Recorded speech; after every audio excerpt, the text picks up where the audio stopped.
नमस्कार। Knowledge plugin में आप सबका स्वागत है। एलसीएम एचसीएफ का जो चैप्टर कर रहे थे उसका ये पार्ट 2 होगा, जिसके अंतर्गत भिन्न और दशमलव से रिलेटेड क्वेश्चन करेंगे। और मेरी गारंटी है कि मैं जो ट्रिक और नियम आपको यहाँ सिखाने वाला हूँ वो शायद ही आपको कोई चैनल में मिले। इतना अमेजिंग ट्रिक्स और इतने आसानी से वो यूज़ कर सकोगे आप कि अंत तक देखने पर आप जरूर एक लाइक बटन अपने से दबा दोगे। तो चलिए स्टार्ट करते हैं।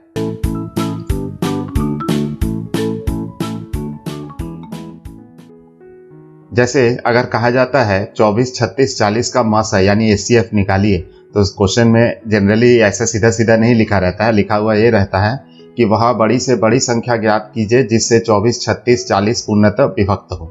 तो इस तरह के क्वेश्चन के लिए आपको पहचानने का क्या तरीका है, H मतलब हाईएस्ट कॉमन फैक्टर होता है, H हाईएस्ट, उस पर ध्यान दीजिए। चाहे यहाँ अंग्रेजी में अगर लार्जेस्ट भी उसे दे दिए, फाइंड द लार्जेस्ट नंबर, तो उसमें भी हम लोग को एचसीएफ निकालना पड़ता है। माँ मतलब क्या हुआ, महत्तम, तो महत्तम यानी ज्यादा होता है, तो ज्यादा वाला संख्या हमें खोजना रहता है। ठीक है, तो 24, 36 और 40 का अगर हमें एचसीएफ निकालना हो तो उसके लिए आप लोग क्या करते हैं, देखिए मैं एक, जैसे कि मैंने कहा कि आपको एक विशेष ट्रिक सिखाऊंगा, तो मैं एक ट्रिक आपको दिखा रहा हूं। जैसे अरे ये तो एलसीएम का लकीर है ना, वेट आगे देखिए, इसी से हम एचसीएफ निकालेंगे। कैसे निकालेंगे देखिए, कितने आसानी से निकलेगा वो भी देखिएगा। 24, 36, 40 हमने लिख लिया। फोकस क्या करना है, देखिए पहले आपको सबसे छोटा संख्या यानी 2 से शुरू करना है। 2 से भाग नहीं जाएगा तो 3 से शुरू करना है, और 3 से भाग नहीं जाएगा तो 5 से शुरू करना है। इस तरह से करना है, ठीक है। लेकिन आपको ध्यान ये रखना होगा कि हर डिजिट उस अक्षर से डिविजिबल हो। एग्जाम्पल में अगर मैं यहाँ 2 बैठाता हूँ, 2 से 24 भी विभाजित होता है, 36 भी होता है, 40 भी होता है, इसलिए 2 हम यहाँ पर बैठाएंगे। तो कितना हो जाएगा, 2 12 24, 2 18 में 36, 2 20 में 40 हो गया। अब फिर हम लोग खोजेंगे कि कोई कॉमन फैक्टर इसमें से है, सब में से विभाजित हो जाता हो, तो हमें फिर से दिखा इसमें क्या है, 2 है। 2 से हम तीनों को ही विभाजित करते हैं, कर सकते हैं एक साथ में। तो हम इसको करते हैं तो कितना हो जाएगा, 2 6 12, 2 9 18, 2 10 में 20 होगा। अब जो है यहाँ अगर हम आप खोजते हैं तो हमें और कोई ऐसा संख्या नहीं मिल रहा है जिससे ये तीनों ही विभाजित हो, ठीक है ना। तो अगर ये विभाजित नहीं होता तो हमारा यहाँ क्या बच गया, 2 गुना 2 जो बचा, यही हमारा एचसीएफ है। यानी हम कह सकते हैं कि एचसीएफ इक्वल टू 4 हुआ। ध्यान आपको यही देना है कि जो भी आप फैक्टर से यहाँ डिवाइड करोगे उससे सभी को डिवाइड करना है, ठीक है। एक और एग्जांपल देखते हैं। 923 और 949 का एचसीएफ यानी महत्तम समवर्तनांक निकालना हो तो इसके लिए आप, जैसे मैं कहता हूं हमेशा, कि आपको हमेशा हर नियम को सीख के रखना चाहिए। इसमें आप फैक्टर अगर करने जाओगे तो आपको क्या होता है, थोड़ा दिमाग ज़्यादा लगाना पड़ रहा है। तो इसमें बेस्ट ऑप्शन है, इसमें डिवीजन वाला रूल जो है वो ज़्यादा अच्छे से कर सकते हैं, लॉन्ग डिवीजन मेथड। तो इसमें अगर हम विभाजित करते हैं तो कितना हो जाएगा, 923 1 जाए 923 बैठ जाएगा, रिमाइंडर शेष बच जाएगा कितना, 26। इसे हम फिर 923 को अगर डिवाइड करते हैं तो आसानी से भागा दे सकते हैं, 26 या 78 बैठ जाएगा। माइनस करते हैं तो कितना आएगा, 14, और ऊपर का 3 उतार लिए तो 143। अब फिर हम 26 से देखते हैं कितना में जाएगा, 26 बचे आराम से 130 हो जा रहा है। तो शेष कितना बच जा रहा है उसका, 13 बच जा रहा है। फिर हम 13 से क्या करते हैं, यहाँ 26 को छोड़े थे तो 26 को विभाजित करते हैं, कितना आ गया, 13 दूनी 26। इस तरह से देखते हैं, शेष इसमें 0, यानी हमारा यहाँ पर एचसीएफ कितना हो गया, 13, ठीक है। तो ये दोनों ही ट्रिक जो है आप अप्लाई करके एचसीएफ जो है आराम से तुरंत ही निकाल सकते हो। जहां आपको पहला नियम इजी लगे उसे अप्लाई कीजिए, जहां आपको डिवीजन मेथड अच्छा लगे वहां इसे अप्लाई करिए, ठीक है। चलिए अगले सवाल की तरफ। अगला सवाल दशमलव से रिलेटेड है। 2.4 और 0.36 और 7.2 का अगर आपको एचसीएफ निकालना रहे तो आप क्या करिएगा। जैसे यहाँ आप पहले तो ये देख लीजिए कि दशमलव के बाद सबसे ज्यादा संख्या किसमें है। तो यहाँ दशमलव के बाद एक संख्या है, यहाँ दशमलव के बाद एक संख्या, यहाँ दशमलव के बाद 2 संख्या है। तो जो सबसे ज्यादा बार रहेगा दशमलव के बाद संख्या, उसी फॉर्मेट में सबको सजा लेना है। मतलब हर एक का पीछे दशमलव के बाद 2 संख्याएं होनी चाहिए इस मैथ के लिए। तो हम लोग क्या करते हैं, 2.40 इसको लिख लेंगे, ये तो 0.36 सही है, इसको 7.20 लिख लेंगे। तो दशमलव के बाद सब में 2-2 संख्या हो गया। तो इससे क्या हो गया कि सब एक सिमिलर फॉर्मेट में आ गया, ठीक है। अब इसका दशमलव से तो हम एचसीएफ नहीं निकाल सकते हैं, तो हमें क्या करना होगा, सिंपली दशमलव के बाद 2 संख्या अगर है, 2 हटाने के लिए हम लोग क्या करेंगे, 100 से गुना करेंगे। याद रखिए 100 से गुना कर रहे हैं। पूरे डिजिट को अगर हम 100 से गुना करते हैं तो दशमलव हट जाएगा, बच जाएगा कितना 240, यहाँ पर 36, ये 720। अब हमें इसका जो HCF है वो हमें निकाल लेना होगा। ठीक है, ध्यान रखिए इसमें हम लोगों ने दशमलव का हटाया कैसे, उस चीज पे ध्यान दीजिए। ये नहीं कि 2.4 का दशमलव हटा के बटा 10 लिखेंगे, 336 जो है इसके नीचे 100 करेंगे और 7.2 का नीचे 10 लिख के करेंगे, तो जो प्रोसेस है उसके हिसाब से अगर करेंगे तो आंसर इसमें गलत आएगा। एकदम इसको एकदम गांठ बांध लीजिए। आपको क्या है, सबको सिमिलर वे में सजाना है, सजा के इस हिसाब से 100 जैसे हम गुना कर रहे हैं, इसमें अगर 3 डिजिट होता तो 1000 गुना करते। इस नियम से आपको चलना है। ठीक है, आया बात समझ में। अब इन तीनों का हम लोग HCF निकालते हैं हो रहा है, तो हमें क्या करना होगा, HCF इस नियम से निकालते हैं जो अभी हम लोग शॉर्ट नियम किए थे उसके हिसाब से। सबको 2 से हम विभाजित कर सकते हैं, तो काट दिए, 2 120, 2 18 में 36, 2 360 में हो गया। फिर ये पूरा 2 से विभाजित हो रहा है, कितना हो जा रहा है, 2 60 में 120, 2 9 18 और 2 360 आ रहा है। ये पूरा जो है अभी 2 से और विभाजित नहीं हो रहा। अब देखिए 3 से तीनों ही विभाजित हो रहा है, तो हम 3 से विभाजित करते हैं, कितना हो जाएगा, 3 20 में 60, 3 3 9 3। अब कोई कॉमन फैक्टर इसमें नहीं मिल रहा है, तो हमने जो HCF का नियम सीखा था उसके हिसाब से क्या था, जो कॉमन एक बार में गया विभाजित उसे एक जगह लिख लेंगे, तो कितना आ जाएगा, 2 दूनी 4 तिया 12। तो इस तरह से HCF आ जाता है हमारा 12। ठीक है, आई बात समझ में, कितने आसानी से इसमें निकाल लिए। ठीक है, तो 12 हो गया। लेकिन वेट, हमने यहाँ क्वेश्चन में सिमिलरिटी लाने के लिए 100 से गुना किया था, तो हमें फाइनल आंसर लाने के लिए उसको 100 से विभाजित भी कर लेना होगा, यानी 2 संख्या के पहले हम 0 लगा देंगे, HCF हम लिखेंगे 0.12। ठीक है, दशमलव को तो कॉन्सेप्ट आपको क्लियर है ना, तो उस हिसाब से हम करते हैं, तो 0.12 हो जाएगा आपका HCF। ठीक है, इसी तरह से आपको दशमलव के मैथ में HCF निकालना है।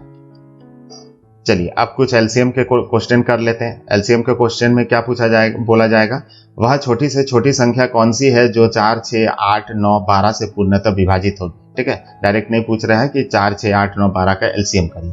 छोटी से छोटी संख्या, छोटी मतलब हो गया लिस्ट, तो मल्टीपल निकालना उसमें, LCM मल्टीपल। तो पहाड़ा पढ़ते हैं, पहाड़ा पढ़ने का बेस्ट तरीका है, जो सबसे बड़ा होता है उसी का पहाड़ा पढ़िए, बेस्ट है। देखिए 12 जो है, 12 के अंदर में 6 दूनी 12 घुसा हुआ है, तो इसको हम हटा लेते हैं, 4 तिया 12 घुसा हुआ है, हटा लेते हैं। अब 8 9 12 इस पे फोकस करते हैं। ठीक है, तो 12 का फिर हम पहाड़ा पढ़ लेते हैं, 12 दूनी 24, 24 में 8 तो जाता है, 9 तो नहीं जाता है। ठीक है, तो नहीं चला, तो 12 का फिर हम और एक पहाड़ा पढ़ लेते हैं, 12 तिया 36, 36 में क्या हो रहा है, 9 चौके 36 हो रहा है, पर 8 से 36 नहीं जाता है। फिर हम एक और पहाड़ा पढ़ लेते हैं, 12 चौके 48, 48 में 9 विभाजित नहीं हो रहा, 12 चौके 48, 12 25 60, 60 में 8 9 कुछ भी विभाजित नहीं होता है। फिर 12 छक्के 72, 72 जो है अगर हम करते हैं तो 72 में 8 भी विभाजित हो जाता है, 9 भी विभाजित हो जाता है। और एक और तरीका था कि ये जो है 8 और 9 इसको हम डायरेक्ट गुना कर देते 72, तो भी हम उसमें 12 विभाजित हो रहा है, इसलिए हम निकाल सकते थे। इस तरह से हम 72 उसका LCM निकाल सकते थे। अच्छा ठीक है, कोई बात नहीं, लंबा प्रोसेस से भी आप निकाल सकते हैं। इस तरह से क्या करेंगे, 2 से पूरा को विभाजित कर देंगे, 2 दूनी 4, 2 तिया 6, 2 चौके 8, 2 तो 9 हो गया और यहाँ पर 6 हो गया। ठीक है, उसके बाद में फिर हम इसे पूरा को 2 से विभाजित करते हैं, कितना आ गया, 2 एकम 2, 2 दूनी 4, 9 तो विभाजित नहीं जाएगा, 2 तिया 6। फिर हम करते हैं तो कितना आ जाएगा, 3 से हम विभाजित करते हैं तो कितना हो जाएगा, 3 एकम 3, 3 एकम 3, 3 तिया 9 हो गया। इस तरह से हम LCM को सजाते हैं तो कितना आ जाएगा, 2 गुना 2 गुना 3 बार 2 हो गया और 3 3 2 बार हो गया, यानी 8 9 72, 72 इज द LCM। ठीक है, अब इसी तरह से दशमलव का फॉर्मेट जो होता है वो LCM में निकालने के लिए हम लोग इसमें क्या करेंगे, सेम वही नियम अप्लाई करते हैं। पहले हम लोग दशमलव के बाद कितना डिजिट है, जैसे यहाँ दशमलव के बाद 3 संख्या है, तो आप हमको सबको दशमलव के बाद 3 3 संख्या के फॉर्मेट में मन ही मन लिख लेना है। तो ये हो गया 0.900, ये हो गया 0.180, ये हो गया 3.600, ये हो गया 7.200 और ये तो पहले से ही 0.144 था। इसे हम लोग क्या करते हैं, 1000 से हम लोग गुना कर लेंगे तो दशमलव गायब हो जाएगा। कितना हो जाएगा, 900, 180, 3600, 7200, 144। ठीक है, अब इसका हम लोग LCM कर लेते हैं। इतना बड़ा पहाड़ा नहीं होगा ना, तो LCM लंबा प्रोसेस से निकालिए। मुझे मानिए एक बार कोशिश कर तो लेते हैं, हो जाएगा तो ठीक है। 9 चौके 36, 3600 के अंदर 900 घुसा हुआ हो जाएगा। अच्छा, ये 0 0 कटता है तो 18 दूनी 36, ये भी इसके अंदर घुसा हुआ हो जाएगा, 3600 में घुस गया। अरे 3600 तो 7200 में घुसा है, तो ये भी कट जाएगा। बचा कौन, 7200 और 144। 144 से काटते हैं तो देखिए 72 दूनी 144 हो रहा, और यहाँ 2 और यहाँ 100 होगा तो 50 में कट जा रहा है। ओ तो यानी 7200 से सबको ही विभाजित हो जा रहा है, यानी एलसीएम हम डायरेक्टली इसको 7200 कर सकते हैं। ठीक है, लंबा प्रोसेस में लंबा टाइम लगता है, इससे बेटर है। पर हाँ, आंसर ये नहीं है। आंसर क्यों ये नहीं है? क्योंकि हमने पूरा मैथ करने के लिए, सॉल्व करने के लिए 100 से गुना किया था। अब हमें इसे 100 से विभाजित करना होगा। 100 से विभाजित यानी क्या हो जाएगा? 7.200। तो यहाँ जीरो का तो कोई वैल्यू नहीं होता, इसलिए आंसर हम लिखेंगे 7.2। आई बात समझ में? इस तरह से आप दशमलव संख्याओं का भी एलसीएम निकाल सकते हैं। तो फिर बचा हुआ क्या रह जा रहा है कि फ्रैक्शन, भिन्न संख्याओं का एचसीएफ एलसीएम कैसे निकालेंगे। मान लीजिए ऐसा क्वेश्चन दिया है, इसका एचसीएफ निकालिए या फिर वही बड़ी से बड़ी संख्या ज्ञात कीजिए जिससे ये पूर्णतः विभक्त हो। तो इस तरह के कंडीशन के लिए हम लोग क्या करेंगे, इसमें ध्यान दीजिए, हमें निकालना है यहाँ पर क्या है, एचसीएफ निकालना है। एचसीएफ अगर निकालना है, ठीक है, एचसीएफ अगर निकालना है तो हमें किसका एचसीएफ निकालना है?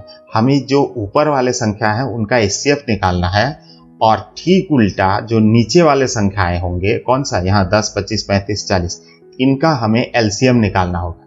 ठीक है, ठीक है समझ में? अगर सवाल में एचसीएफ पूछा गया है तो ऊपर वाले संख्याओं का हम लोग एचसीएफ निकालेंगे, लेकिन नीचे वाले का एलसीएम निकालेंगे। यही फ्रैक्शन का ट्रिक होता है। तो 9, 12, 18, 21 का एचसीएफ, सबसे बड़ा कॉमन फैक्टर क्या दिख रहा है? 9 से सबको विभाजित नहीं हो रहा, तो 9 को तोड़ लेते हैं, 3 या 9, 3 से सबको विभाजित हो जाता है।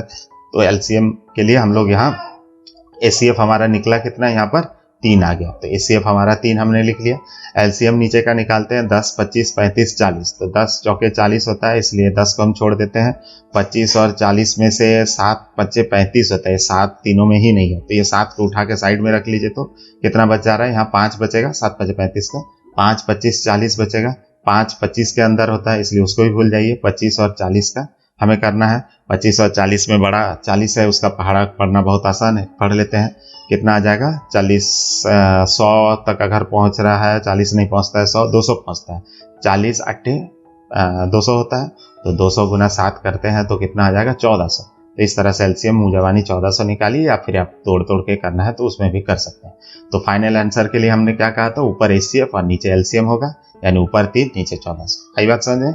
एचसीएफ के लिए क्या ट्रिक करना है, तो आपको तो अभी समझ में ही आ गया कि फ्रैक्शन का अगर मुझे एलसीएम निकालना हो तो हम लोग क्या करेंगे, उसमें छोटी से छोटी संख्या अगर पूछे, इस तरह का क्वेश्चन है, तो हम लोग को क्या निकालना है, तो हम लोग को बस इतना कर लेना है कि एलसीएम हमें ऊपर वाले का निकालना है, चूंकि क्वेश्चन में एलसीएम पूछा गया है, और नीचे वाला जो है 7, 14, 21 जैसे कि यहाँ पर है, उसका हमें क्या निकाल लेना होगा, जस्ट ऑपोजिट एचसीएफ निकाल लेना होगा। ठीक है, तो 6, 5, 10 का एलसीएम क्या होगा? बड़ा कौन है? 10। 10 का पहाड़ा में 5 तो घुसा हुआ, हटा लेते हैं। 6 और 10 में से कितना होगा? 10 का पहाड़ा पढ़ते हैं, 10 दूनी 20 दिया, 30 हो रहा है। 30 के अंदर 6 घुसा हुआ है, यानी सिंपल हम मुंह निकाल सकते हैं कि एलसीएम आ गया 30, 6, 5, 10 का। और नीचे का एचसीएफ जो है 7, 14, 21, सब कोई 7 से विभाजित होता है, यानी एचसीएफ हो गया हमारा 7। इस तरह से फाइनल आंसर हो गया 30/7। आई बात समझ में? तो अगर ये वीडियो अच्छा लगा हो तो लाइक करिए और चैनल को सब्सक्राइब करिए ऐसे ही वीडियो पाने के लिए। Thank you very much.